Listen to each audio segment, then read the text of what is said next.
Hello everyone, Rahul Mishra नाम है हमारा। और आज का ये जो वीडियो रहने वाला है इसमें हम लोग 8 से लेकर 10 अगस्त तक की banking and financial awareness discuss करने जा रहे हैं। और अपने पिछले वीडियोस में हम लोगों ने 7 अगस्त तक की banking and financial awareness discuss कर लिया था। उससे आगे की चीज़ों को हम लोग यहाँ पर कंटिन्यू करेंगे। और एक बात और एक इन्फॉर्मेशन आप लोगों के साथ मैं शेयर करना चाहूँगा कि जितने भी पेड यूजर्स हैं ना हमारे, कम से कम जो जिन लोगों ने कोर्स परचेज किया है उन लोगों को किसी न किसी माध्यम से हमसे कहीं ना कहीं से कनेक्ट होना होता है। मतलब कि जो भी पेड यूजर्स हैं उनको चाहे तो चाहे हमारा टेलीग्राम ग्रुप ज्वाइन कर लेना है, चाहे तो फिर फेसबुक इंस्टा या कहीं ना कहीं पे लाइक कर लेना। होता क्या है कि कई बार कुछ हमारे पास में इन्फॉर्मेशन होती हैं, कुछ अपडेट्स होती हैं, उसको मैं टेलीग्राम ग्रुप वगैरह में डालता हूँ और कई सारे लोग वहाँ जुड़े हैं नहीं, फिर उनको वो चीज़ें पता नहीं चलती। फिर हफ्ते 10 दिन बाद जब वो चेंजेस हो जाते हैं फिर उनको पता चलती है, तो फिर वो इधर उधर परेशान होते हैं अननेसेसरी कॉल्स वगैरह करके, मतलब अपना भी टाइम खराब करते हैं और हमारा भी टाइम खराब करते ही हैं। ठीक है, तो जो भी एटलीस्ट पेड यूजर्स हैं वो हमारा टेलीग्राम चैनल भी है और टेलीग्राम चैट ग्रुप भी है और व्हाट्सअप चैट ग्रुप भी है। कहीं ना कहीं इन तीनों में से कुछ ना कुछ एक ज्वाइन कर लें, जिससे कि आने वाले टाइम में जो भी अपडेट्स रहा करे वो वहीं से इन लोगों को मिल जाया करेगी। ऐप अपडेट अभी हम लोगों ने कराया है और ऐप अपडेट का जो मैसेज था वो मैंने ग्रुप में डाला हुआ था, टेलीग्राम चैनल पर डाला हुआ था, लेकिन कई सारे लोग वहाँ पे जुड़े नहीं हैं, फिर वो लोग परेशान हो रहे हैं। तो ऐसे 1 to 1 मैसेज कम्युनिकेट कर पाना भी थोड़ा टफ होता है। तो कम से कम एक ऑफिशियल जो ग्रुप है टेलीग्राम या फिर व्हाट्सएप ग्रुप, कहीं ना कहीं से आप लोग कनेक्ट हो जाइए, जिससे कि आने वाले टाइम में और भी जो भी चेंजेस होने वाले हैं उसकी अपडेट्स आप लोगों को मिलती रहे। अभी वेबसाइट पर भी हम लोग काम कर रहे हैं, इस समय वेबसाइट नहीं चल रही है, उसका इंटरफेस भी थोड़ा बहुत चेंज किया जा रहा है, उसका डोमेन मतलब चीज़ें थोड़ा सा और बेहतर की जा रही हैं। तो होपफुली 1 या 2 दिन में वेबसाइट भी चल जाएगी, तब तक ऐप चल रहा है, ऐप से आप लोग पढ़ाई करिए। तो ये कुछ इन्फॉर्मेशन थी, तो आप लोगों के साथ में ये शेयर करना था। और आप लोग कहीं ना कहीं से जुड़िए जरूर। ठीक है, एटलीस्ट पेड यूजर्स तो जुड़ ही जाएं, जिससे कि उनको कोई प्रॉब्लम ना आए। बाकी फ्री वाले मतलब जुड़ रहे हैं नहीं जुड़ रहे हैं वो तो अपना उनकी मर्जी है, क्योंकि ज़्यादा मैसेज वगैरह अगर कुछ कम्युनिकेट करना होता है तो हम टेलीग्राम ग्रुप के थ्रू या फिर व्हाट्सअप के जो हमारा चैट ग्रुप है या फिर टेलीग्राम का जो चैट ग्रुप है वहीं से करते हैं। तो वहाँ पर आप लोगों को जुड़ना जरूरी है। ठीक है, देखो पहला क्वेश्चन क्या है। As per the data released by the centre for monitoring Indian economy private limited CMIE in August 2023, the unemployment rate of India in July 2023 declined to what percentage from 8.45% in June 2020। तो यानी कि ये क्या कह रहा है, अगस्त 2023 में centre for monitoring Indian economy private limited CMIE द्वारा जारी आंकड़ों के अनुसार जुलाई 2023 में भारत की बेरोजगारी दर जून 2023 में 8.45% से घटकर कितना हो गया, ये इसमें पूछा गया है। ठीक है, ऑप्शन आप लोगों के सामने दिए गए हैं और इसका जो आंसर हो जाएगा 7.95%। Option number B is the right answer. Option number B is the right answer. Exam point of view से बढ़िया क्वेश्चन है। और CMIE के द्वारा भी हाल ही में जो डाटा रिलीज किया गया है उसके अनुसार जून 2023 की तुलना में जुलाई 2023 में इंडिया का जो अनएम्प्लॉयमेंट रेट रहा है वो 8.45% से घटकर कितना हो गया है, 7.95% हो गया है। कितना हो गया है, 7.95% हो गया। ऑप्शन नंबर बी में ये पूछा गया है, इसका आंसर है। ठीक है ना, मतलब कि अगर थोड़ा सा और इलेबोरेट करें, थोड़ा सा और आसान भाषा में इसको लिख दें अगर आप लोगों के लिए, तो जून 2023 की बात कर लेते हैं और जुलाई 2023 की बात कर लेते हैं। तो जून 2023 में जो अनएम्प्लॉयमेंट रेट था ये 8.45% था और उसके बाद में ये जुलाई में कितना हो गया, 7.95% हो गया। ये किसकी बात हो रही है, अनएम्प्लॉयमेंट रेट की हो रही है। ठीक है ना,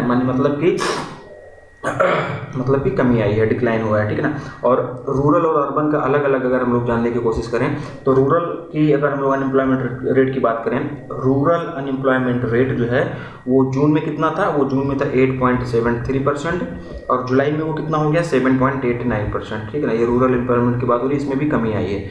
अगर हम लोग अर्बन की बात करते हैं तो अर्बन में क्या था, अर्बन की अगर हम लोग बात करें तो अर्बन जो था वो जून में कितना था, वो जून में था जून में था वो 7.87% और जुलाई में अगर हम लोग बात करें तो 8.06%। मतलब कि इसमें बढ़ोतरी हुई है, अर्बन अनएम्प्लॉयमेंट में बढ़ोतरी हुई है। ठीक, तो ये question exam point of view से बढ़िया था, क्योंकि 9 सितंबर को आपका एग्जाम है। तो ये जो हमारा अगस्त वाला है ये 9 सितंबर तक आई थिंक रिलीज़ नहीं हो पाया रहेगा, तो ये पूछने जाने के चांसेस हैं। तो ये चीज़ इंपॉर्टेंट बनेगी एग्जाम पॉइंट ऑफ व्यू से, तो इसको आप लोग सही से नोट डाउन इसकी मतलब कर लेना, समझ लेना इसको, जो भी चीज़ें यहाँ पे बताई गई हैं याद रखना आप लोग उसको। ठीक है, आगे बढ़ते हैं। Who has recently been appointed as the chairman of the central board of direct taxes and customs CBIC। हाल ही में केंद्रीय अप्रत्यक्ष कर और सीमा शुल्क बोर्ड के अध्यक्ष के रूप में किसे नियुक्त किया गया है, ये इसमें पूछा गया है। ऑप्शंस आप लोगों के सामने दिए गए हैं और इसका जो आंसर हो जाएगा Sanjay Kumar Agarwal. Option number D is the right answer. Sanjay Kumar Agarwal, option number D is the right answer, इसका सही उत्तर होगा। गवर्नमेंट ऑफ इंडिया ने अभी हाल ही में संजय कुमार जी को सीबीआईसी का चेयरमैन बनाया हुआ है। क्या बनाया हुआ है? चेयरमैन बनाया हुआ है सीबीआईसी का।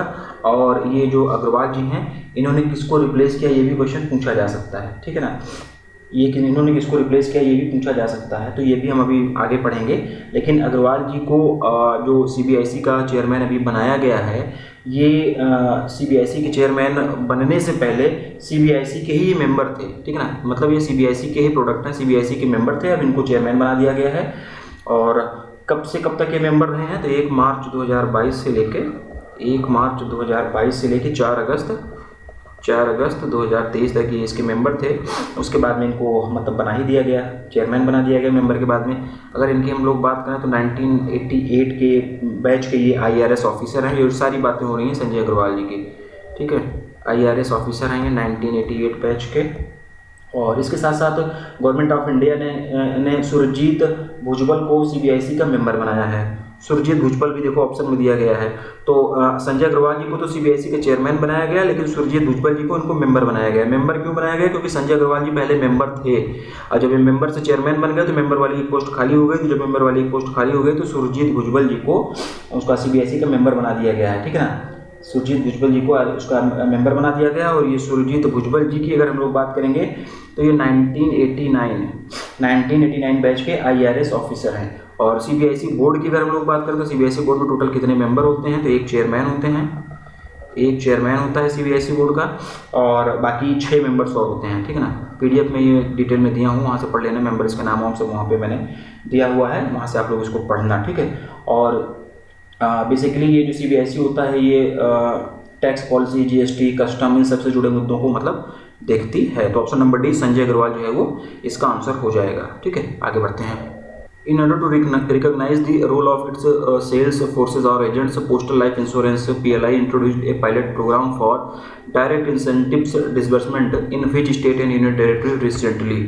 हाल ही में अपने बिक्री बल या एजेंट की भूमिका को पहचानने के लिए डाक जीवन बीमा निगम ने हाल ही में किस राज्य या केंद्र शासित प्रदेश से प्रत्यक्ष प्रोत्साहन संवितरण के लिए एक पायलट कार्यक्रम शुरू किया, ये इसमें पूछा गया है। ऑप्शंस आप लोगों के सामने हैं और इसका उत्तर होगा बोथ A and B, यानी कि दिल्ली और उत्तराखंड दोनों, ठीक है ना। दिल्ली और उत्तराखंड दोनों के लिए जो है ये मतलब पायलट प्रोग्राम जो है ये मतलब लॉन्च किया गया, इनिशिएटिव इसका लिया गया, ठीक है। बेसिकली ये एक एजेंट इंसेंटिव प्रोग्राम है, ठीक है। ये जो डायरेक्ट इंसेंटिव डिसबर्समेंट प्रोग्राम है ये बेसिकली एक एजेंट इंसेंटिव प्रोग्राम है, जिसके तहत में जो भी एजेंट्स का कमीशन होता है वो डायरेक्टली मंथ एंड पे उनके post office saving bank account में भेज दिया जाता है। और अगर बात करें हम लोग पोस्टल लाइफ इंश्योरेंस की, तो 1884, तो पोस्टल लाइफ इंश्योरेंस की तो मतलब इसे 1884 में एज ए वेलफेयर स्कीम के रूप में पोस्टल एम्प्लॉयज़ के लिए लॉन्च किया गया था। और ये इंडिया का सबसे पुराना लाइफ इंश्योरर है। और बस बहुत ज़्यादा डीप में नहीं जाएंगे, बस इतना ही हमको याद रखना है। दिल्ली और उत्तराखंड ये 2 राज्य याद रखने, ये क्वेश्चन यहाँ से पूछे जाने के चांसेस बनेंगे, ठीक है। आगे बढ़ते हैं। In order to provide car and two-wheeler insurance plans on the platform Bajaj Fincare Insurance Small Bajaj Finance Limited has recently partnered with which insurance company? Bajaj finance insurance mall platform पर car और दोपहिया वाहन बीमा योजनाएं प्रदान करने के लिए बजाज फाइनेंस लिमिटेड ने हाल ही में किस बीमा कंपनी के साथ में साझेदारी की, ये इसमें पूछा गया है। ऑप्शन आप लोगों के सामने दिया गया है, 1 लाइनर इसको करेंगे ICICI लोम्बार्ड जनरल इंश्योरेंस, इसका आंसर होगा। In order to sell health insurance product which insurance company has recently entered into a bank insurance agreement with Standard Chartered bank India, ठीक है। स्वास्थ्य बीमा उत्पाद बेचने के लिए किस बीमा कंपनी ने हाल ही में स्टैंडर्ड चार्टर्ड बैंक के साथ में एक बैंक इंश्योरेंस समझौते पर हस्ताक्षर किया है, ये इससे पूछा गया। और ये क्वेश्चन भी 1 लाइनर रहेगा, इसका आंसर हो जाएगा star health insurance, option number D star health insurance, ये इसका आंसर होगा। SEBI has recently mandated foreign portfolio investors to place at least 10% of their trades in corporate bonds through the request for quote platform of stock exchanges. This is effective from which date? Question बढ़िया exam point of view से। SEBI ने हाल ही में विदेशी portfolio निवेशकों को stock exchange के request for coat platform के माध्यम से कॉर्पोरेट बॉन्ड में अपने ट्रेडों का कम से कम 10% रखने के लिए अनिवार्य किया है। यह किस तारीख से प्रभावी होगा, ये इसमें पूछा गया है। ऑप्शन जो है आप लोगों के सामने दिए गए, 1 अक्टूबर 2023, ऑप्शन नंबर 20 का आंसर होगा। क्वेश्चन की फ्रेमिंग किसी भी तरीके से की जा सकती है। मैंने पूछा है कि किस डेट से प्रभावी है, तो ये इसका आंसर हो जाएगा ऑप्शन नंबर बी। एग्जाम में वो भी पूछ सकते हैं, 10% वाली वैल्यू भी पूछ सकते हैं, तो ये भी आप लोग याद रखना, ये भी याद रखना। क्वेश्चन की फ्रेमिंग किसी तरीके से हो सकती है। RFQ प्लेटफॉर्म पर लिक्विडिटी बूस्ट करने के लिए सेबी के द्वारा ये फैसला लिया गया है। RFQ यानी कि रिक्वेस्ट फॉर कोट, थोड़ा सा इसके बारे में जानेंगे, बहुत डीप में नहीं जाएंगे, अननेसेसरी चीज़ें नहीं पढ़ेंगे, जितनी ज़रूरत है उतना ही हम लोग पढ़ के आगे बढ़ेंगे। तो फरवरी 2020 में, फेब 2020 में, ठीक है, फरवरी 2020 में इसे BSE और NSE पर लॉन्च किया गया था। ये बेसिकली एक इलेक्ट्रॉनिक प्लेटफॉर्म है जो कि सेंट्रलाइज्ड ऑनलाइन ट्रेडिंग प्लेटफॉर्म पर डेट सिक्योरिटीज़ के लिए मल्टीलैटरल नेगोशिएशंस की सुविधा प्रदान करता है। बस इतना जान लो और ज़्यादा डीप में जाने की ज़रूरत नहीं है। 1 अक्टूबर 2023 10%, ये दोनों चीज़ें याद रखो।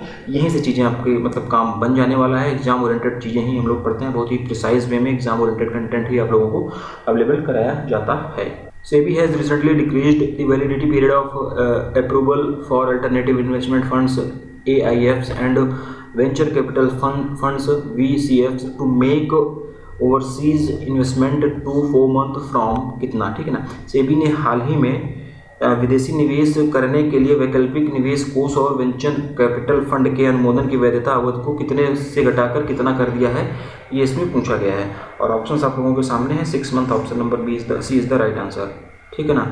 6 मंथ से घटाकर 4 मंथ्स कर दिया गया है, ठीक है।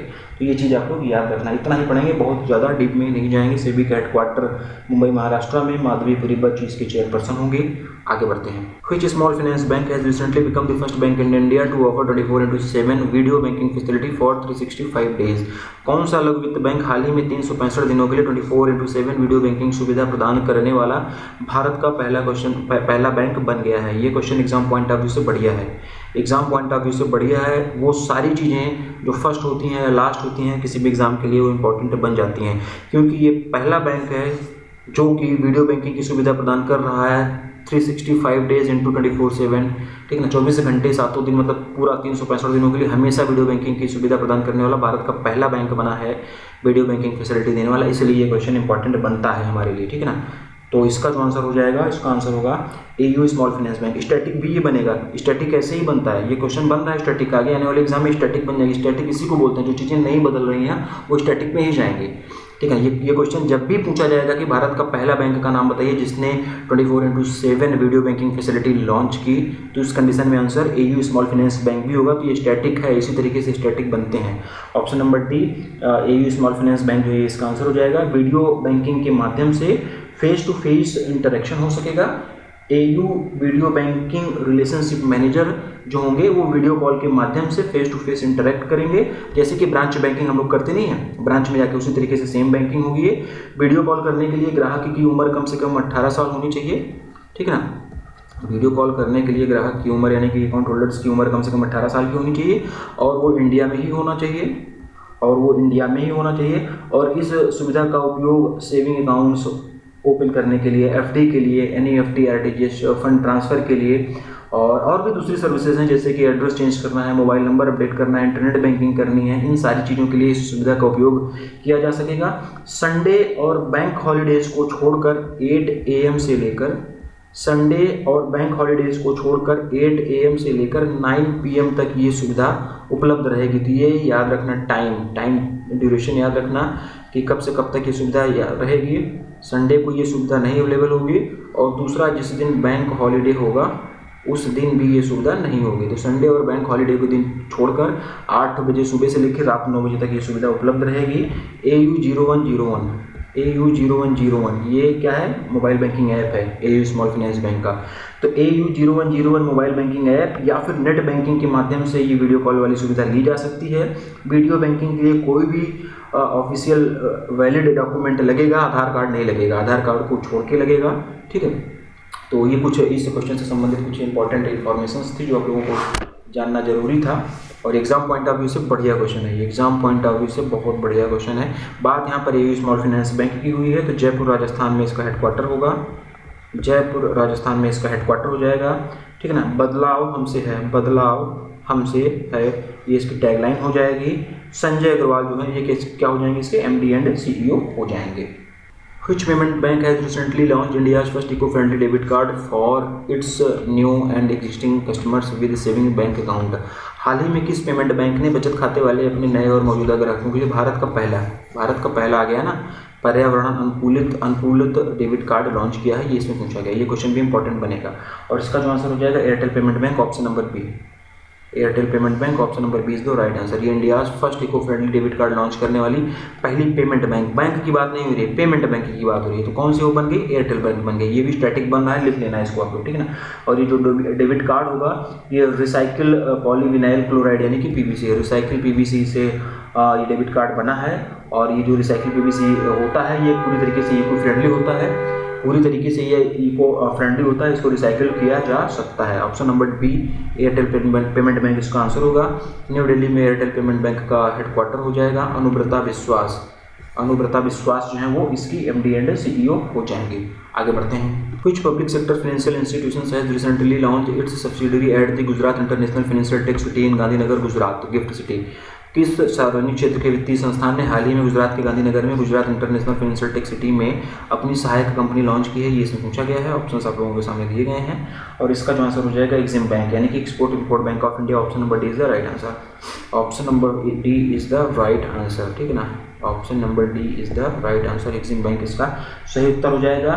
India Exim Finserv IFSC private limited, ये नाम फिर से सुन लो।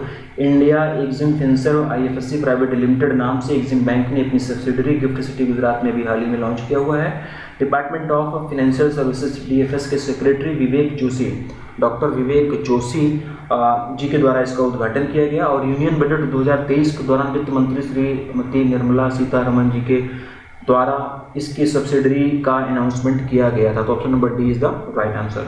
In order to provide digital and financial literacy to the weak and unprivileged segment of society from 1st of July 2023 to 30th of June 2024, which company has recently collaborated with the CSC Academy? 1 जुलाई 2023 से 30 जून 2024 तक समाज के कमजोर और वंचित वर्गों को digital और वित्तीय साक्षरता प्रदान करने के लिए हाल ही में किस कंपनी ने CSC Academy के साथ में सहयोग किया है, कोलैबोरेशन किया है? ये question exam point of view से बढ़िया है और इसका जो आंसर होगा PU India, option number B. कुछ इन्फॉर्मेशन क्वेश्चन से मिलती है आप लोगों को, मैंने बताया। तो टाइम जो मिल रहा है, जो टाइम जोन बताया जा रहा है, टाइम का जो ड्यूरेशन बताया जा रहा है, ये आपको क्वेश्चन में ही मिला है। तो ये भी पूछा जा सकता है कि कितने समय के लिए ये जो लिटरेसी प्रोग्राम है, ठीक है ना, वो चलाया गया। तो इस कंडीशन में ये टाइम भी आपको याद होना चाहिए। तो ये भी आप लोग याद रखना। Option number B PU India इसका आंसर हो जाएगा। क्वेश्चन से जो इन्फॉर्मेशन मिली वो याद रखना। और इसके तहत में दिल्ली, गुड़गांव, मुंबई और बेंगलुरु में 18 से लेकर 60 सालों तक 18 से लेकर 60 साल तक के जो भी लोग हैं उनको मोबाइल बैंक के माध्यम से डिजिटल एंड फाइनेंशियल लिटरेसी मतलब उनको प्रोवाइड की जाएगी। डिजिटल एंड फाइनेंशियल वित्तीय सहायता उनको जो है मतलब प्रदान की जाएगी। तो option number B PU India is the right answer. In order to support the payment solution for Odisha Tourism Development Corporation Limited, which bank has recently partnered with the government of Odisha? Orissa पर्यटन विकास निगम limited के भुगतान समाधान का समर्थन करने के लिए हाल ही में किस बैंक ने उड़ीसा सरकार के साथ में साझेदारी की है? ये इसमें पूछा गया है। ऑप्शन आप लोगों के सामने है। Bandhan bank, option number is the right answer. Option number है Bandhan bank is the right answer. One liner ही करेंगे हम लोग। अगला और लास्ट क्वेश्चन देखेंगे इस वीडियो का। Who has recently emerge the highest paid bank chief executive officer in financial year 2023? हाल ही में वित्त वर्ष 2023 के सबसे अधिक वेतन पाने वाले बैंक के मुख्य कार्यकारी अध्यक्ष के कार्यकारी अधिकारी के रूप में कौन उभरे हैं? मतलब कि कौन से बैंक के CEO का सबसे ज़्यादा हाईएस्ट पेड रहे, मतलब सबसे ज़्यादा सैलरी रही फाइनेंशियल ईयर 2023 के दौरान, ये इसमें पूछा गया है। और इसका जो आंसर होगा Shashidhar Jagdishan, option number B HDFC bank. Shashidhar Jagdishan, option number B HDFC bank. इन्होंने फाइनेंशियल ईयर 2023 के दौरान अब तक टोटल जो है वो 10.55 करोड़ रुपए जो है ले लिए हैं। इनको इससे ज़्यादा का पे कर दिया गया है। सेकंड नंबर पर कायजात भरूचा आते हैं। लेकिन यहाँ पर एक टेक्निकल चीज़ें हैं, ये भी सुनो। कायजात भरूचा जी जो हैं वो HDFC बैंक के डिप्टी मैनेजिंग डायरेक्टर हैं और इन्हें लगभग 10 करोड़ रुपए का मतलब फाइनेंशियल ईयर 2023 में इन्हें लगभग 10 करोड़ रुपए का जो है वो मतलब दिया हुआ है एज ए सैलरी के रूप में। लेकिन दिक्कत क्या है, इसमें पूछा गया है कि चीफ एग्जीक्यूटिव ऑफिसर कौन है। तो शशिधर जगदीशन जो है चीफ एग्जीक्यूटिव ऑफिसर हैं, तो ये फर्स्ट रैंक पर रहेंगे। सेकंड पर कौन है अगर ये पूछा जाएगा तो कायजात भरूचा नहीं लगाया जाएगा क्योंकि ये डिप्टी मैनेजिंग डायरेक्टर हैं, DMD हैं। सेकंड नंबर पर अगर CEO की अगर हम लोग बात करते हैं तो सेकंड नंबर का जो बैंक का कोई भी CEO है वो है अमिताभ चौधरी। एक्सिस बैंक वाले। एक्सिस बैंक के जो अमिताभ चौधरी हैं वो किसी भी बैंक के ऐसे मतलब एमडी हैं, दूसरे नंबर पर ऐसे एमडी हैं जिनको कि फाइनेंशियल ईयर 2023 के दौरान अब तक 9.75 करोड़ रुपए का प्रोजेक्ट क्या बोलेंगे 9.75 करोड़ रुपए का पे आउट, ठीक है, पे आउट इनकी सैलरी मतलब इनको अब तक इतनी सैलरी दी जा चुकी है। फर्स्ट पर सर जगदीशन है, सेकंड नंबर पर कौन है, अमिताभ चौधरी एक्सिस बैंक वाले। तो ये फर्स्ट वाला रहा, सेकंड पूछा जाएगा तो सेकंड है, बस इससे ज़्यादा कुछ पूछा नहीं जाएगा। डीएमडी की बात करेंगे, डिप्टी मैनेजिंग डायरेक्टर की, तो कायजात भरूचा, ये भी HDFC बैंक के ही हैं, ठीक। तो बस आज का वीडियो हम लोग यहीं पर ख़त्म करेंगे और 10 अगस्त तक की बैंकिंग एंड फाइनेंशियल अवेयरनेस को हम लोगों ने यहाँ पर डिस्कस कर लिया है और अपने आगे आने वाले वीडियोज़ में हम लोग इससे आगे की banking and financial awareness discuss करेंगे।